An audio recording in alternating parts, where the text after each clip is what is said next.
Hello and welcome everyone. मैं हूं द्वारिका और हम लोग पढ़ रहे हैं एनिमल किंगडम। एनिमल किंगडम में आज हम लोग आगे बढ़ेंगे, प्लैटीहेल्मिंथेस को पढ़ेंगे। देखते हैं प्लैटीहेल्मिंथेस क्या है, एस्करमेंथिस पढ़ेंगे और एनालिट को पढ़ेंगे। पिछले क्लास में हम लोग ओरिफेरा, सिलेंट्रेटा और टिनोफोरा को डिस्कस कर चुके हैं। प्लैटीहेल्मिंथेस के बारे में अगर कहा जाए तो प्लैटीहेल्मिंथेस को हम लोग कहते हैं फ्लैटवर्म। फ्लैटवर्म क्यों कहा जाता है? क्योंकि इनकी बॉडी जो होती है फ्लैट होती है, दैट मीन्स चपटी होती है। क्या होती है? चपटी होती है। जैसे अगर हम देखना चाहें इनकी बॉडी कैसी होती है, तो सपोज कीजिए कि ये कोई बॉडी है, जैसे प्लेनेरिया। प्लेनेरिया प्लेनेरिया के बारे में अगर कहा जाए तो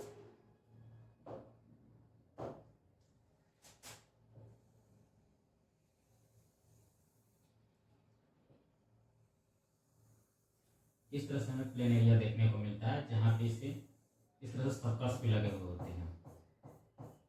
इसकी अगर बॉडी देखेंगे तो आगे से और पीछे से दोनों तरफ से चपटी होती है, आगे से और पीछे से दोनों तरफ से चपटी होती है। इसीलिए प्लैटीहेल्मिंथेस को फ्लैटवर्म भी कहा जाता है।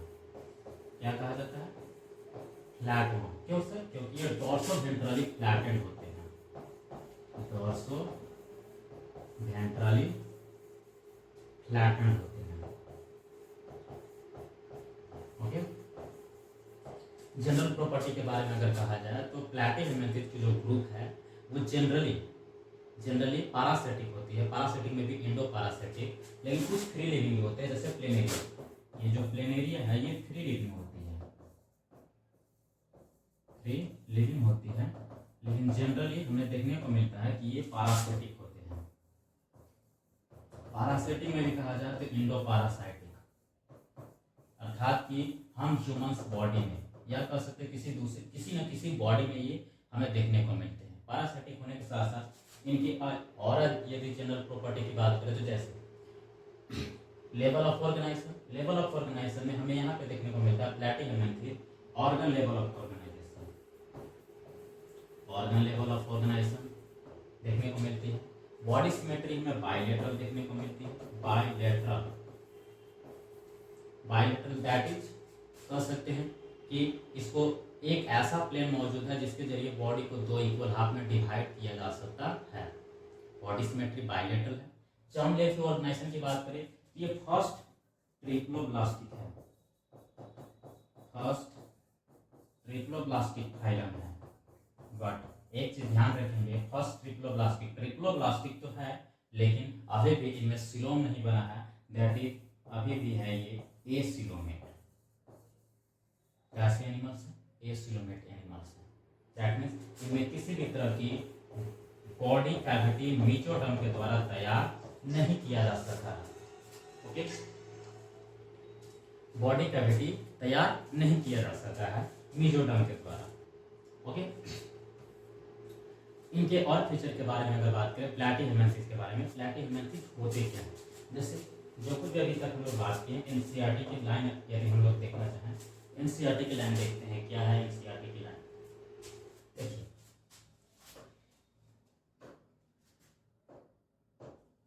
दे हैव डॉर्सोवेंट्रली फ्लैटेंड बॉडी। इनकी बॉडी कैसी होती है? डॉर्सोवेंट्रली फ्लैटेंड होती है। Okay, hence are called flatworm. इसीलिए इन्हें फ्लैटवर्म्स के नाम से भी जाना जाता है। These are mostly इंडोपैरासाइटिक। मोस्टली क्या होते हैं सर? ये इंडोपैरासाइटिक होते हैं। अधिकतर इनकी जो पॉपुलेशन है वो इंडोपैरासाइटिक होती है। हमारी बॉडी इनसाइड होती है found in animals including human beings. हम ह्यूमन बीइंग्स में ये इंडोपैरासाइट के रूप में हमें दिखाई देती है। Flatworm are bilaterally symmetrical. Flatworm कैसे होते हैं? बाइलेटरली सिमेट्रिकल होते हैं। इसके अलावा ट्रिप्लोब्लास्टिक होते हैं, बाइलेटरल सिमेट्रिकल और ट्रिप्लोब्लास्टिक होते हैं। उसके साथ साथ एसिलोमेट एनिमल भी होते हैं। और ऑर्गेनाइजेशन यदि की बात की जाए with organ level of organisation होती है। हुक्स एंड सकस। यहाँ पे यदि बात की जाए तो ये हुक्स एंड सकस ये कुछ पैरासाइटिक अडेप्टेशन है। प्लैटीहेल्मिंथेस की बात करें तो ये क्या है? पैरासाइट के रूप में हमें रखते हुए दिख रहे हैं। इंडो पैरासाइट, खास करके इंडो पैरासाइट मतलब हमारी बॉडी के इनसाइड। तो हमारी बॉडी के इनसाइड कहाँ होंगे? ये मेजोरिटी स्मॉल इंटेस्टाइन में पाए जाते हैं। स्मॉल इंटेस्टाइन में यदि रह रहे हैं तो वहां पर इन्हें रुकने के लिए, क्योंकि पेरिस्टालसिस हमारी जो पूरी की पूरी जीआईटी है, गैस्ट्रोइंटेस्टाइनल ट्रैक्ट है, उसमें पेरिस्टालसिस मूवमेंट होती रहती है। पेरिस्टालसिस मूवमेंट में यदि ये फ्री अवस्था में रहें तो और भी दूसरे जो फूड मॉलिक्यूल हैं उनके साथ ये बढ़ते चले जाएंगे, आगे बढ़ते हुए। तो अपने आप को रोकने के लिए इनके पास कुछ हुक लाइक स्ट्रक्चर होते हैं, सकर्स लाइक स्ट्रक्चर होते हैं। Hook like structure that is इस तरह का स्ट्रक्चर हमें देखने को मिलेगा। सकर्स लाइक स्ट्रक्चर इस तरह से, जो कहीं ना कहीं हमारी बॉडी टिश्यू है, इस तरह से बॉडी टिश्यू है, इस तरह से जाकर के इनको पकड़ लेगी और पकड़ करके क्या करके रखेगी? लॉक करके रखेगी, जिससे कि ये एक ही स्थान पे आराम से रह सके। ओके, इनके पास क्या होते हैं? Hooks and suckers. इसके अलावा इनमें एक और अडेप्टेशन होता है कि इनकी, क्योंकि हमारी बॉडी के इनसाइड किसी दूसरी बॉडी के इनसाइड है, तो होस्ट बॉडी की जो इम्यून सिस्टम है, इम्यूनिटी है, उसको तो मारना चाहेगी। तो इम्यून सिस्टम से, होस्ट बॉडी की इम्यून सिस्टम से अपने आप को प्रोटेक्ट करने के लिए अपने इंटैगमेंट अर्थात कि अपनी स्किन को क्या कर लेते हैं? ये थिक कर लेते हैं। थिक इंटैगमेंट हमें देखने को मिलता है।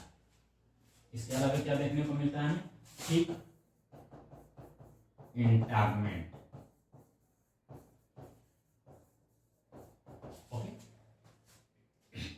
Are present in parasitic forms. Parasitic forms में देखने को मिलते हैं। पैरासाइटिक फॉर्म्स में क्या क्या देखने को मिले sir? Hooks, suckers, thick integument. क्या देखने को मिले? Thick integument. और भी यदि बात करें इसके अलावा, तो हमारी बॉडी के इनसाइड तो ये ऑक्सीजन इन्हें नहीं मिल पाएगा, इसलिए ये मेजॉरिटी एनएरोबिक होते हैं।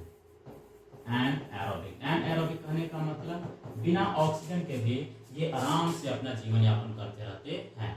और क्योंकि हमारे स्मॉल इंटेस्टाइन में रह रहे हैं तो इसलिए इनको जो है बना बनाया हुआ भोजन मिलता है, इसलिए इनकी जो जीआईटी है वो रिड्यूस्ड होती है। दैट मीन्स जो डाइजेस्टिव सिस्टम है वो एकदम बिल्कुल रिड्यूस्ड होती है।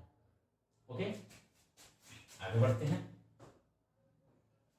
सम of them absorb nutrient from the host directly. अगर इंडो पैरासाइट है तो भी ऐसी बात है, होस्ट से ही भोजन को, न्यूट्रिएंट को डायरेक्ट रूप से, डाइजेस्टेड फूड को डायरेक्ट रूप से क्या करेंगे? होस्ट खींचेंगे, एब्जॉर्ब करेंगे।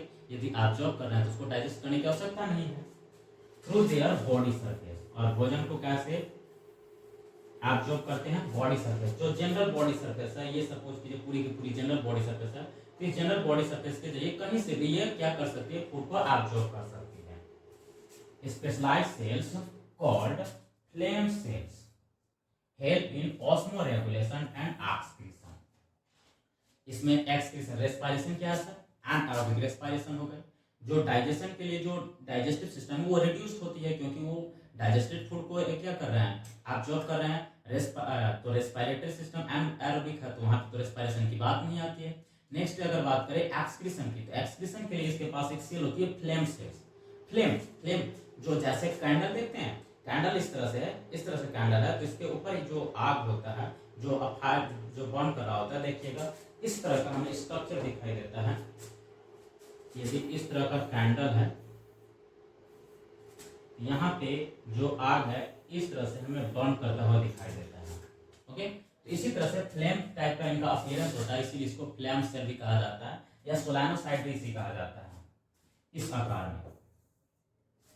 और यही एक्चुअल में काम क्या करता है? एक्सक्रीशन का, जो बॉडी से जो भी फ्लूइड वेस्ट को बाहर निकालना है, उसके साथ साथ जो सॉल्ट और वाटर बैलेंस है उसको मेंटेन करने का कार्य करता है।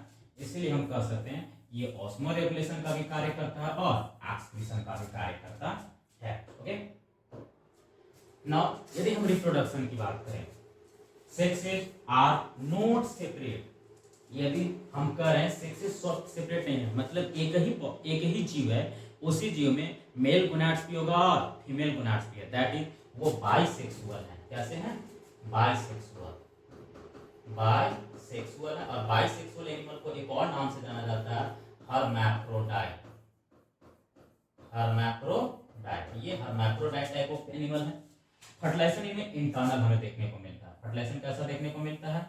Internal, and development is through many larval stage. तो क्या क्या बात की है हम लोग?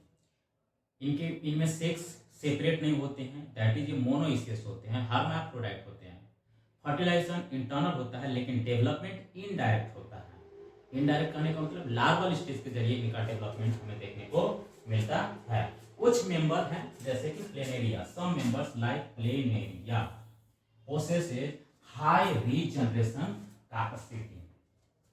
प्लेनेरिया के पास अगर कहा जाए तो इनके पास रीजनरेशन के लिए बहुत ही हेवी पोटेंशियल होती है, बहुत ही ज्यादा इनमें रीजनरेट होती है।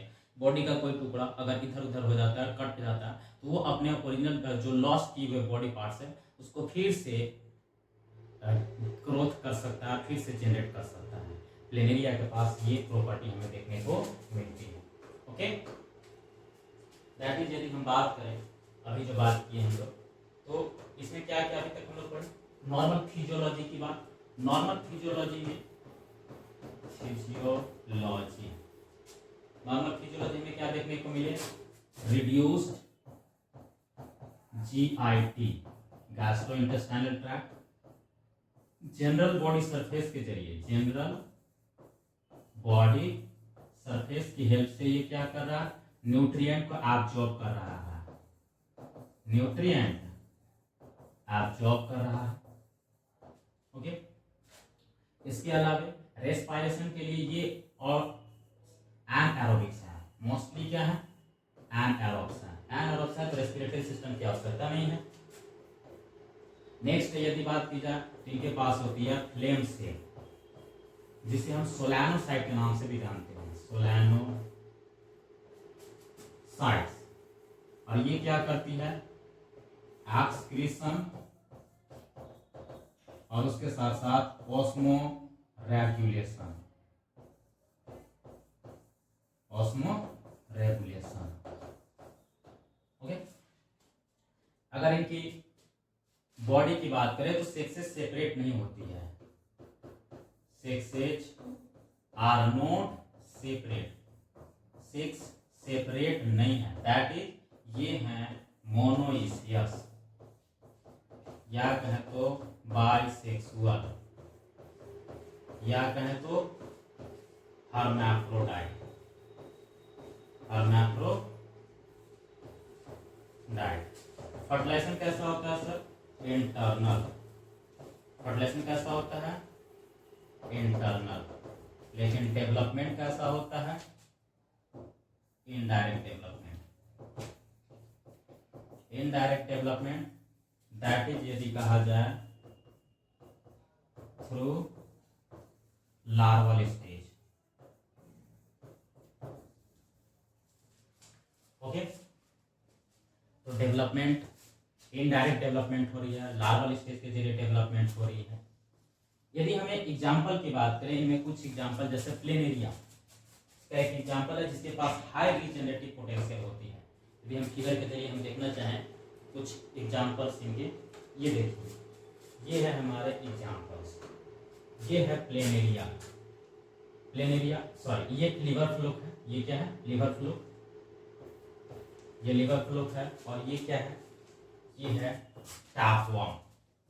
एक एग्जाम्पल है टैपवर्म, और ये दूसरा है लिवर फ्लूक। ये है हमारी प्लैटीहेलमिंथेस। तो संभवतः आप लोग को प्लैटीहेलमिंथेस क्लियर हो गई होगी। प्लैटीहेलमिंथेस के बाद हमारा अगला जो फाइलम है उसको कहा जाता है आस्केहेलमिंथेस। एक्चुअल में ये दोनों प्लैटीहेलमिंथेस और आस्केहेलमिंथेस हेलमिंथेस ग्रुप को बिलोंग करते हैं, थोड़ी बहुत इनमें वेरिएशन होती है। आस्केहेलमिंथेस की बात करें तो आस्केहेलमिंथेस, इस आस्केहेलमिंथेस की बात करें तो ये आस्केहेलमिंथेस वास्तव में यदि कहा जाए तो इनको राउंड वर्म कहा जाता है। इनको क्या कहा जाता है sir, round worm. Round worm क्यों कहा जाता है, कुछ कारण होगा। इन्हें हम कहते हैं राउंड वर्म। राउंड वर्म इसलिए कहा जाता है क्योंकि इनकी बॉडी होती है सिलिंड्रिकल। बॉडी कैसी होती है, सिलिंड्रिकल। सिलिंड्रिकल है तो obvious सी बात है, कहीं से भी इसको हम क्रॉस सेक्शन करेंगे, ट्रांसवर्स सेक्शन करेंगे तो सामने एकदम बिल्कुल राउंडेड व्यू, सर्कुलर व्यू दिखाई देगा, बिल्कुल सर्कुलर व्यू दिखाई देगा, या कहें तो राउंडेड व्यू दिखाई देगा। सर्कुलर और राउंडेड व्यू हमें दिखाई देगा, इसीलिए इसे राउंड वर्म भी कहा जाता है। The body of the aschelminthes is circular in cross section. Cross section में ये कैसे होते हैं, सर्कुलर होते हैं, hence the name round worm. इनका और नाम क्या है सर? राउंड वॉर्म है।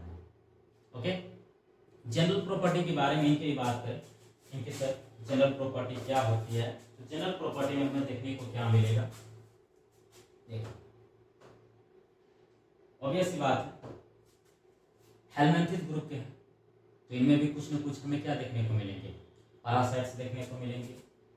तो कुछ मेंबर पैरासाइटिक्स होते हैं, parasitic that is means parasitic में भी देखने को मिलेंगे इंडो पैरासाइटिक, इंडो पैरासाइटिक। लेकिन कुछ फ्री लिविंग्स भी होते हैं, कुछ फ्री लिविंग्स भी होते हैं, जैसे अर्थवर्म, सॉरी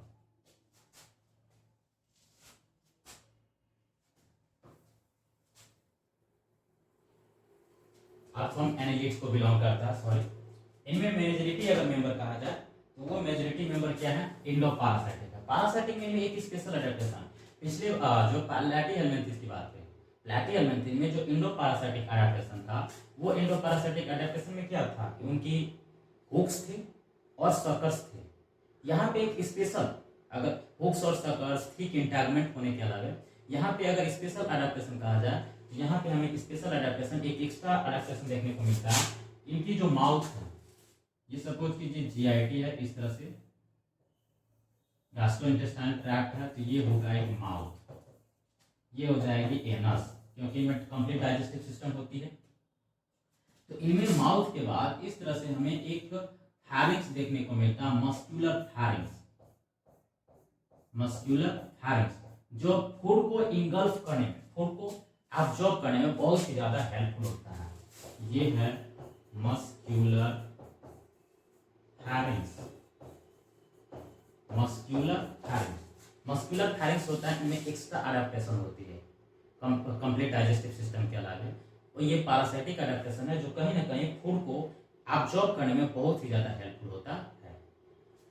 इसके अलावा यदि बात करें लेवल ऑफ ऑर्गेनाइजेशन, तो यहां से हमें मिलना शुरू हो जाता है organ system, organ system level of organisation. Body symmetry की बात करें तो बॉडी सिमेट्री हमें यहां पर भी देखने को मिलती है, बाइलेटरल सिमेट्री। जर्म लेयर की organization triploblastic, triploblastic, triploblastic. First triploblastic platyhelminthes था, उससे आगे ये है। यहाँ पे यदि बात करें तो जो मीजोडर्म है, मीजोडर्म कहीं कहीं पे पाउच लाइक स्ट्रक्चर में बनना शुरू हो जाता है, जिससे इनकी बॉडी कैविटी कहीं कहीं पे बनती है, हालांकि कंप्लीट बॉडी कैविटी बनती नहीं है, पाउच लाइक बॉडी कैविटी हमें देखने को मिलती है। इसीलिए इन्हें एक स्पेशल नाम दिया जाता है बॉडी कैविटी को लेकर के, ये है सर स्यूडोसिलोमेट्स। कैसे हैं ये, हैं स्यूडोसिलोमेट्स। ओके, जैसे यदि हम इनको देखना चाहें, एनसीईआरटी की लाइन को स्टडी करना चाहें, देखिए एनसीईआरटी की लाइंस क्या है।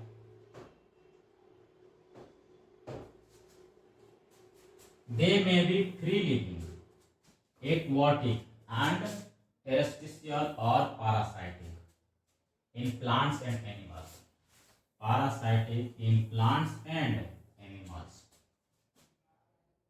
ठीक है, इनमें क्या है, ये फ्री लिविंग भी हो सकते हैं, जो अभी आप लोग बताएं। एक्वाटिक अर्थात कि ये वाटर में भी रह सकते हैं, जैसे निरिस वगैरह। Okay,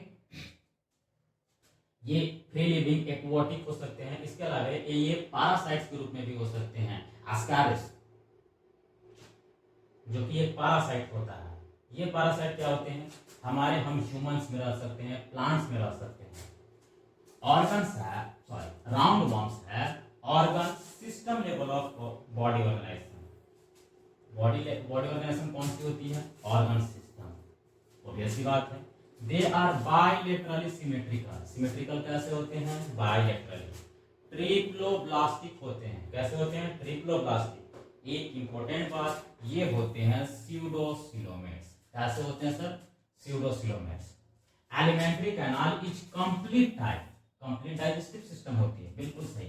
alimentary canal complete type की होती है, with well developed muscular pharynx, और इन्हें मस्कुलर फैरिंक्स हमें देखने को मिलता है, वेल डेवलप्ड। ये बात ध्यान रखेंगे। एन एक्सक्रीटरी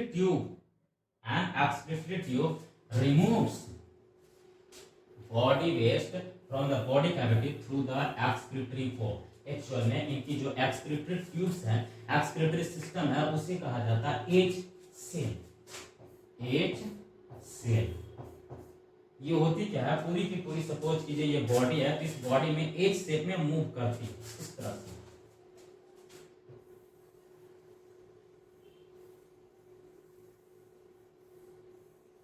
इस तरह से, इसीलिए इसे एज सेल भी कहा जाता है। और कहीं पे इस तरह से एक सिंगल पोर होता है जिसे एक्सक्रीटरी पोर कहा जाता है। एक्सक्रीटरी पोर कहा जाता है, और इसी पोर्स के जरिए जो भी वेस्ट फ्लूइड वेस्ट होते हैं उसका एक्सक्रीशन होता है। Excretory pore. Sexes are separate. यहाँ पे यदि बात करें तो ये सेक्सेज, यहाँ पे अगर बात करें तो ये सेपरेट होती है इनकी। Sexes are separate. ये सेक्सेज इनकी कैसी है, सेपरेट है। दैट इज हमें एक मेल देखने को मिलेगा तो दूसरा फीमेल। एक मेल देखने को मिलेंगे तो दूसरा क्या देखने को मिलेंगे, female. Distinct that is separate देखने को मिलेंगे। ऑफन प्राय females are longer than mails.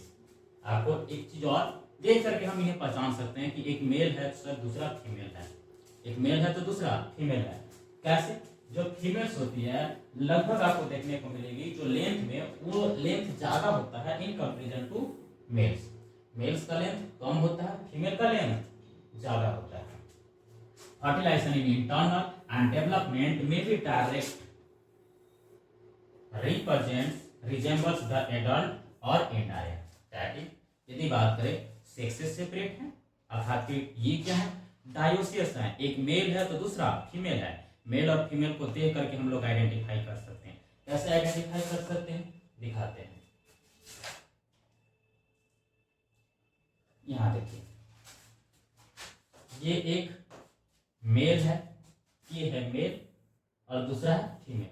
Length wise देखिए, मेल का लेंथ क्या है, ये शॉर्ट है, और ये जो देखिए फीमेल का जो लेंथ है, इस फीमेल की लेंथ लार्जर है। ये लार्जर है और ये क्या है, स्मॉलर है। ओके, तो लेंथ के अकॉर्डिंग हम देख करके मेल और फीमेल को आइडेंटिफाई कर सकते हैं। ओके, ये हमारे कुछ एग्जांपल्स हैं, जैसे एस्कैरिस राउंड वर्म। यहाँ पे हमें जो देखने को मिल रही है ये एस्कैरिस ही है, जो कि हम ह्यूमंस में आकर के ह्यूमंस में आती है। तो एस्कैरियोसिस एक तरह की डिजीज काज करती है। ये एक जो में इंटेस्टाइन में होती है। इसके अलावा और क्या एग्जांपल हो सकते हैं, Wuchereria filarial worm, Wuchereria bancrofti, ये एलिफैंटियासिस भी काज करती है। क्या काज करती है, एलिफैंटियासिस। एनसाइक्लोस्टोमा, जिसे हुक वर्म्स भी कहा जाता है। ओके, तो इस तरह से हमारी कंप्लीट होती है एस्केहेलमिंथेज। ओके, एस्केहेलमिंथेज को पढ़ने के बाद, स्टडी करने के बाद, हमारी अगली जो फाइलम है वो फाइलम है एनीलिडा। एनीलिडा नाम से ही कुछ ना कुछ समझ में आ रहा होगा। एनीलिडा, एनीलिडा क्यों कहा जाता है, क्योंकि इनकी बॉडी जो है, बॉडी के ऊपर हमें एन्यूल्स लाइक स्ट्रक्चर देखने को मिलते हैं। एन्यूल्स, रिंग लाइक स्ट्रक्चर, इस तरह से।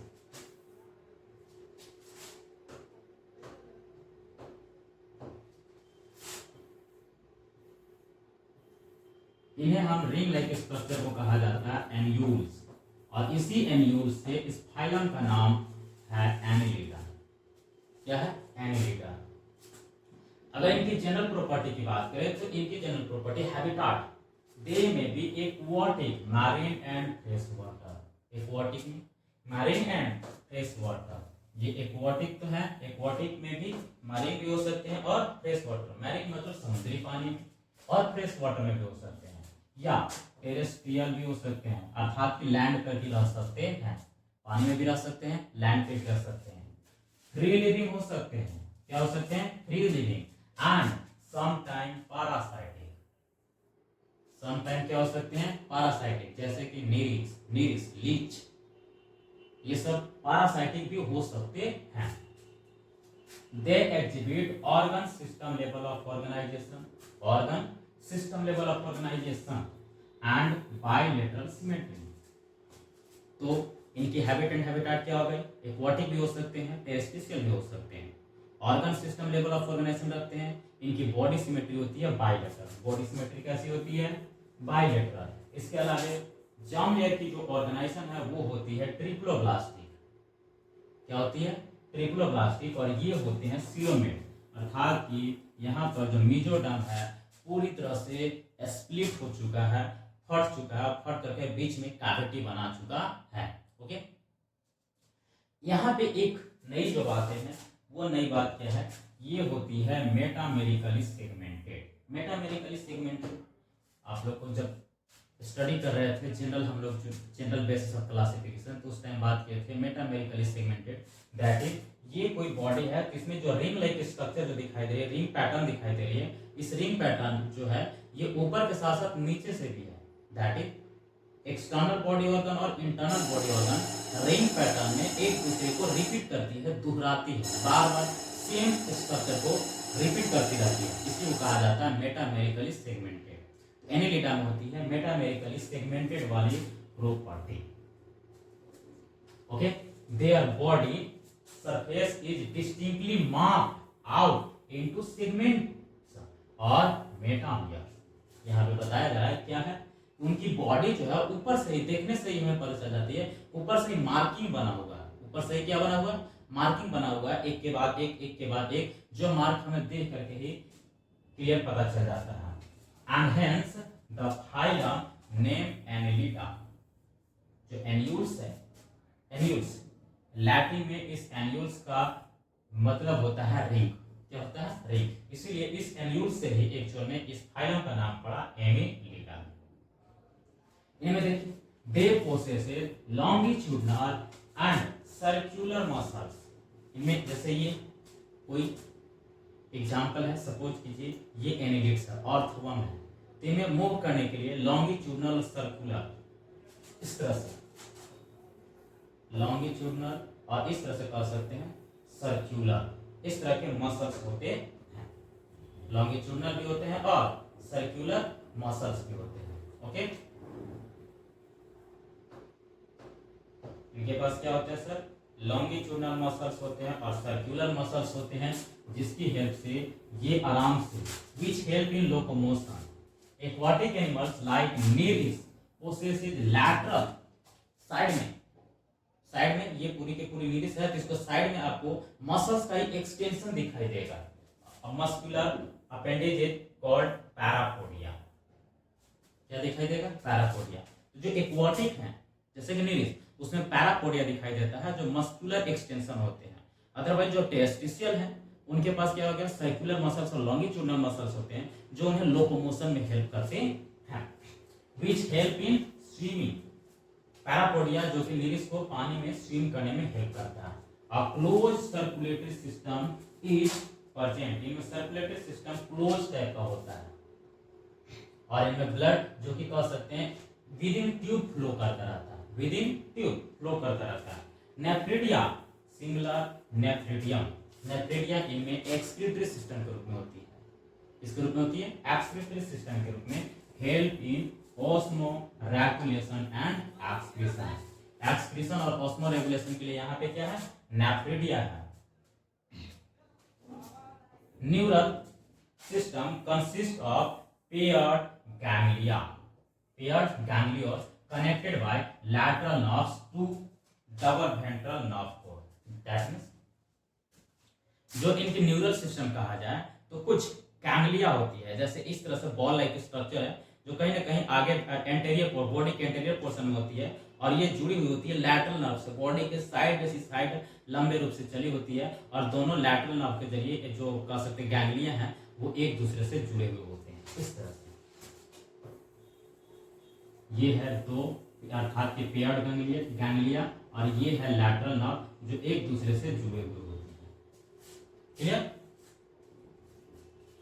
Nereis and aquatic form is dioecious, अर्थात इनमें से सेक्स सेपरेट है, डायोसियस है। दैट मीन्स एक मेल है तो दूसरा फीमेल है। बट अर्थवर्म जो कि टेरेस्ट्रियल है and leech are monoecious. Earthworm और लीच, अर्थवर्म और लीच, अर्थवर्म जो कि क्या है? टेस्टिशियल है, और लीच ये एक्वाटिक है। ये क्या होते हैं, मोनोइसियस होती है, दैट इज मेल और फीमेल, मेल और फीमेल दोनों तरह के गोनाड्स एक ही बॉडी में होती है। रिप्रोडक्शन इज सेक्सुअल, रिप्रोडक्शन क्या होती है सर, सेक्सुअल होती है, सेक्सुअल रिप्रोडक्शन, तो सेक्स की बात होगी। तो यहाँ पे जो निरिस है, निरिस क्या होती है, ये मेल और फीमेल अलग अलग होते हैं, लेकिन अर्थवर्म और जो लीच हैं ये क्या होते हैं, एक बाइसेक्सुअल होते हैं, मोनोइसियस होते हैं। इनमें डेवलपमेंट भी देखा जाए तो कुछ में डायरेक्ट होता है, कुछ में इनडायरेक्ट होता है। जैसे कुछ एग्जांपल्स के रूप में हम यदि बात करें, एग्जांपल्स इनका देखना चाहें क्या क्या एग्जांपल्स हैं, ये देखिए, ये हैं हमारे एग्जांपल्स। निरिस,